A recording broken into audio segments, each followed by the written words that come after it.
which None of people those are all bad arguments. I'm not trying to be a dick, but so the fact that you claim to have the capabilities is not a justification. That's a biographical detail. So I'm asking for a justification in the epistemological sense for the ability to predicate meaningful, true statements, true propositions about objects in the external world. Okay, I don't see why you lack that ability if the world were created randomly, so to speak. So again, if everything is matter in motion and it's chaotic, I need an account for how there is structure, logic, reason, invariant objects, the ability to predicate, value judgments, metaphysical claims, existence, etc. All this stuff that the skeptical atheist tradition has rejected, you're now relying on it. And I'm saying, okay, if you want to rely on it, which I agree with you, we have to have those things to be able to speak meaningfully about the world. We have to give an account for those things. All right, so is Melchior here? Does he want to step up? Sure. So I'm an atheist, and unlike most atheists, I will grant you that it is almost definitely morally superior to not be an atheist, to be, I'll say orthodox because I'm talking to you, but some type of religion and I would say, since I'm in a Western country, that would be a Christian religion, ideally. But my problem is that I was not raised in the church, and I basically developed on atheism due to just a lack of anything else.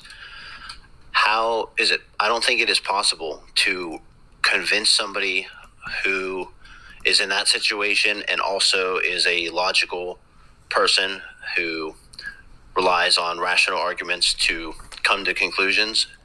Basically, what I'm saying is I don't have a lot of faith points to just take somebody's word for it that there is a God, that Jesus Christ is that God, and all the other things that go along with that. How can do you believe it is possible to convince somebody like that, or do you think that it is simply not for these type of people?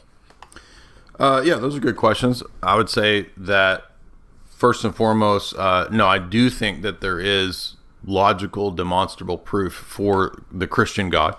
I think the transcendental argument is a valid, sound, logical argument. I think that the argument is itself about the status of logic and reason itself. So no, I would not ask a person to believe Christianity just simply on hearsay or because somebody claimed to have had XYZ experience. I mean, it's not necessarily wrong to believe on the basis of hearsay because, I mean, somebody could, as the examples I gave earlier, you could believe in something true for bad reasons. So plenty of Christians are convinced of Christianity for bad reasons. I mean, we see that with the classical arguments. I mean, they're bad arguments, but they do work at times to convince people for the wrong reasons. However, when it comes to the truth or falsity of the positions themselves, I mean, that's a separate issue even from bad arguments about the position. So I would say, and that would be the fallacy, right? Just because something's badly argued doesn't mean that it's necessarily true or false. So, and there's the same with atheists. A lot of atheists become that because of emotional reasons. Sure. Well, my first response would be, no, actually, I would make a logical, rational argument for Christianity and for the Christian God. And the argument would be that logic and reason themselves are impossible without the Christian God. So that's the transcendental argument in short. So when you say things like, and I'll let you have the floor in a moment, when you say things like that it's morally superior perhaps to have sort of Christianish values, but that logic and reason is kind of the domain of atheism or science is what at least what it sounded like you were saying. I would say, no, I think to the contrary. I don't think that atheists can give an account for a justification for logic and reason at all. My account for reason would be that my brain is essentially a sophisticated computer that has arrived at these abilities that are useful for the environment that I'm evolved to be in, and intelligence and reason and mathematical spatial relations, all that are a part of that. So let's back up here. So are you saying that the spatial relations and the things that you perceive in the world are only in your brain, or are they actually metaphysically existing realities out there in the world?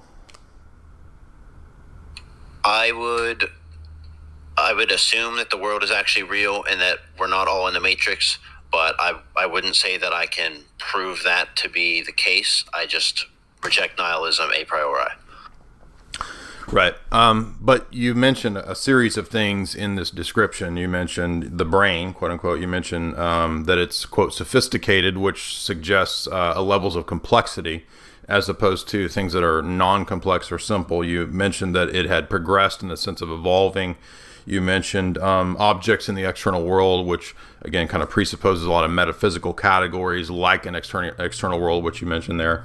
You mentioned the ability to perceive objects, which suggests that there's identity over time in objects, that words have meaning, that there is objective truth value in propositions. And so what I'm getting at here is not just to spit out a bunch of phrases or arguments, but that all of those things kind of require a structure to epistemology and to metaphysics. Would you agree or would you not? I would say that you can. So yes, they must physically exist, all these objects that are being perceived. And then all the categories that relate to those things or describe those things, I would say those could be invented by intelligent observers. Okay, so you think that numbers, logical laws, the external world, time and space are merely invented by us? I would say that they are descriptions for patterns that exist in nature. Oh, so wait a minute. So exist, that's metaphysics. Granted. Okay. Go ahead. So somebody didn't just arbitrarily decide numbers and, well, if somebody made that based on no external observations or reality, then other people would not go along with it. But we all agree that two things are two things and three things are three things, and that a cat is a little bit like a dog and less like a cactus. Okay, so if we all agreed that numbers were the opposites of themselves, or that would that actually objectively change the numbers, that the principles that are being reflected? No, it would not. Okay. Well, I thought you just said that it was because we all agreed on it.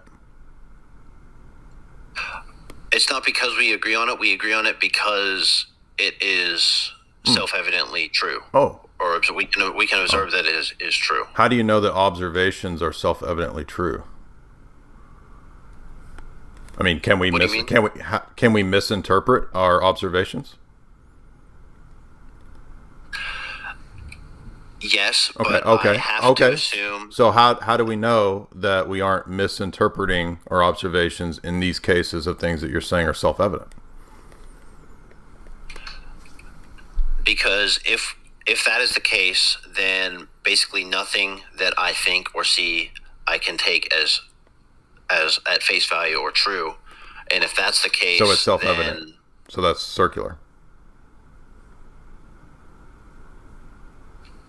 So I assume I'm taking it as an axiom that nihilism is not true, that there is some truth in the world and we can observe it, and that our observations aren't completely illusory.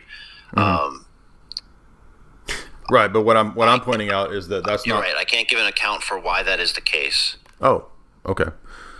Well, that's what we got to do when we believe in these things, is give an account for them, because nobody wants to believe in something irrational. Nobody wants to believe in something that they can't give an account for. But remember, point 2 that you made was that, nobody should be asked to believe in something that they don't have a good logical, rational account for. So I've heard you believe in a lot of things that now you're saying, and I'm not trying to put you on the spot or be rude, I'm just saying that in the interrogation process here, I'm just looking for an account for not one thing, not a couple things, but a host of metaphysical and epistemological principles and categories that are necessary to have the structure that you said, or seem to say, exists in the world and not just in the brain.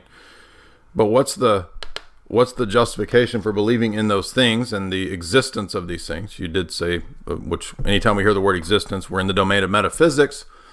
And the reason I'm raising all these objections is because if you read somebody like David Hume, who's a consistent atheist, in you guys' camp, he pretty much calls you guys out in exactly what I'm doing. He's just going to say there is no justification for these things.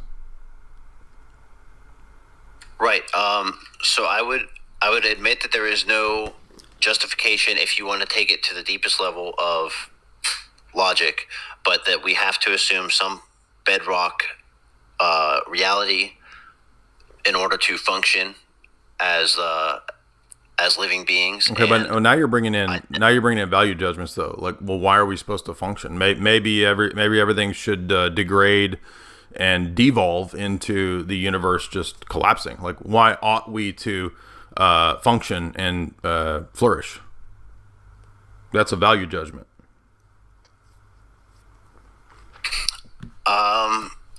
Good question. I guess if I were pressed on that, I would say that I just want to. Okay, but that's not. Again, I'm not trying to be rude. People think I'm being a dickhead when I say this. It has nothing to do with the debate. So that you want that is a taste preference, subjective. I want to eat ice cream here in a minute. I'm not being a douchebag. I'm just saying that I'm illustrating that it really has nothing to do with justified true beliefs, right? Okay, so suppose I took as an alternative some argument for, well, you say that specifically Christianity must be true, not just Deism. How would you establish that? Well, because all of these transcendental categories that underlie any possible act of perception or predication, they need a specific type of metaphysic, a specific type of world, specific type of logic, epistemology, reasoning, ethics, and a specific kind of structure to the world. So it's not like any kind of God will work to just stick in there. We need a paradigm. So ultimately what's being argued for here is not just an abstract conception of some kind of mental deity or thing. It's actually an entire paradigm, an entire worldview of how the world's structured, how man is made in the image of God. So he has the ability to reason. He has the ability to use logic, which are invariant metaphysical principles that are out there operant in the world. And so he has an ethical dimension and domain to his being because he's made in the image of God. So we have a basis for ethics. We have a basis for doing science because the future will be like the past precisely due to divine providence. I'm not saying it's true because I'm saying it. I'm saying that when you look at the paradigm as a whole, the things that we use to predicate these transcendental categories, they make sense and they're coherent and they are clearly there in the Christian paradigm. When we look at the other paradigms, atheism, materialism, radical skepticism, scientism, they can't give an account for logic, reason, demonstrating anything. They can't give an account for the various metaphysical things that we saw were needed for your claims and for your worldview. And so that's how I'm saying that the argument is an argument for our position because the other positions can't give an account for the things that they're using. So why can't it be the case that a universe exists or was created through some means unknown to us, and then it just happens to give rise to a reality where you can ascribe numbers accurately, and there's rules of rationality that are true in this universe, and laws of physics are true in this universe, and we exist in this universe, and so on? Because we need a specific type of God to string the pearls together, so to speak. So to just say that there's some God out there that has no direct connection to the world, like you mentioned, Deism, that would not be a God who could sustain and keep in being every object and every relation between objects over time. So, for example, if you read St. Maximus, he has a really good essay about the logi. And one of the things in his logi doctrine is that he thinks that the divine ideas are the undergirding structure, fabric, and way that the world is constructed. It's like the fabric of how reality is constructed in the divine mind, and that's a perfect justification and providential way for reality to be guided, to be held together, etc. So there's a specific metaphysic that we have that the other worldviews like Deism don't have. And what I'm saying is that when you adopt those positions, they end up in absurdity. So in other words, it doesn't actually do us any good to admit Deism, because Deism wouldn't solve the problems, for example, of predication. So I need a God who has knowledge of all the facts, which I'm learning analogically. So we need an omniscient God. And we need a God who's present at every point for the facts to actually correlate to one another. Any fact, right? So in other words, I can't predicate without universals. Universals and particulars presuppose the one in the many question, and the one in the many question has to be grounded in a God who is both immanent and transcendent, omniscient, etc.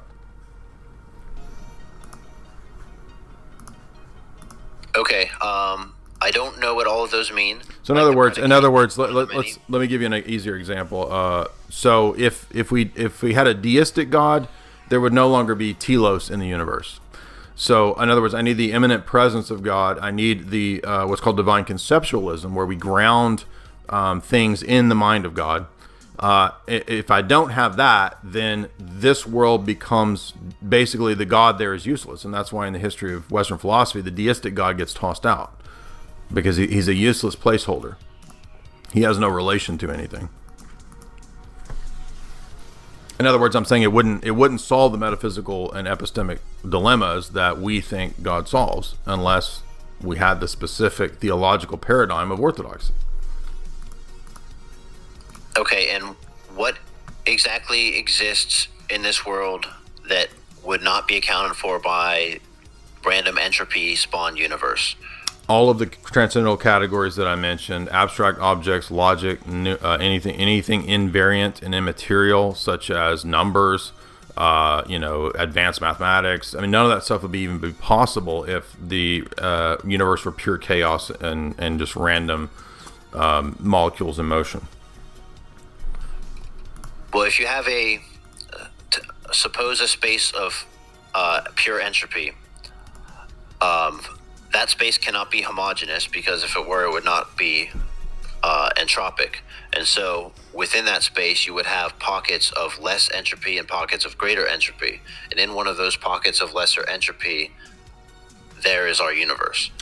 That is a theory that I hear scientists say is what they actually think is the case now. Right, and that's interesting, but the critique that I gave was that you can't actually make sentences. So before you get into these, grand stories of entropy and all that, which is fine, I don't mind you doing that, but like, you're going to have to be able to give an account for how you can make sentences, which that was my original line of questioning. I was posing the objection that I don't believe that in your worldview you can account for predication at all. So if you're going to give me big science theories, that's fine, but you're going to have to give an account first for how you make sentences, given your worldview. I have a certain capabilities to make sentences, and you know what I mean. I know what I mean, because we speak the English language in common. Yeah.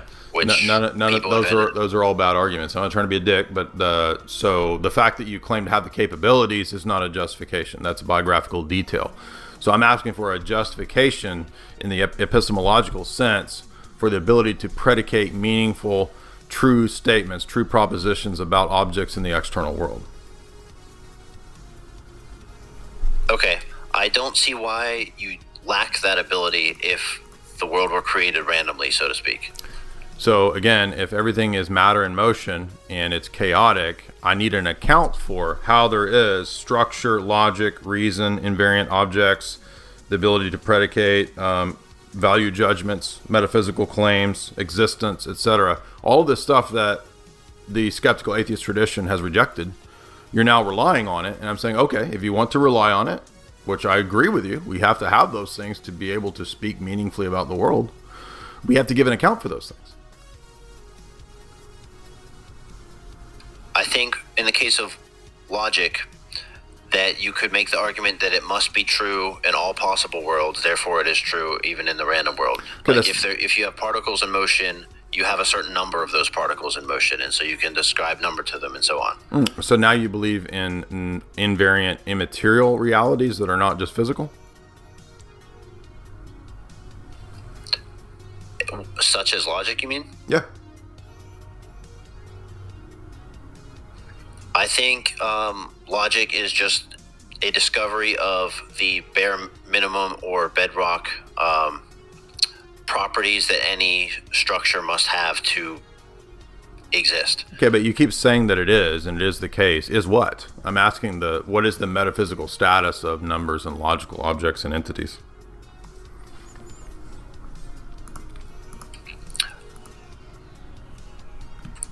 Okay, then yes, you could call it an immaterial thing that exists.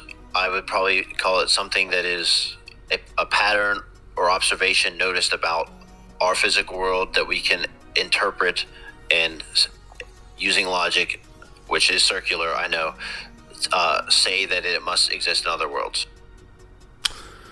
Okay, so but it's separate from the patterns themselves. In other words, the patterns I think you believe are the physical objects, right? And so the thing that you're picking out as the pattern is not identical to the physical object, right? Right. Like if you have 7 bananas, that is not the number 7. Absolutely. So what or where is 7? Where is it located? In our minds? In do you now believe in the flying spaghetti monster of the immaterial world of numbers? I don't believe it's located anywhere. I don't believe location is a word that properly describes an immaterial object. Right. So if they're not located, then they must be grounded somehow. How do we give an account for them or ground them?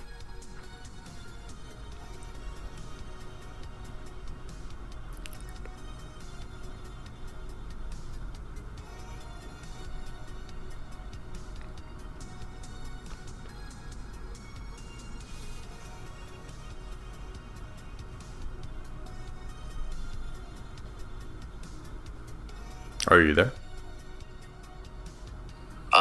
Okay, I don't have a good answer for that. Right. So, and I'm not trying to be douchebag, just pointing out that typically, again, what we see is that the atheist worldview wants to utilize all these metaphysical principles, all these metaphysical truths, all these epistemological laws and structure without being able to give an account for them. And in fact, their paradigm actually makes those things impossible. So they want to have all their cake and to eat it too, at the same time as turning around and saying, God is a metaphysical being that doesn't exist. There's no real reason to believe in metaphysical realities. And yet, all of the things that undergird language and predication and meaning are kind of like God. That's the point. Okay. Thank you for explaining that. Sure. I don't know if I have anything else to add now, but I will definitely watch this video back and think about what you said. That's cool. No problem.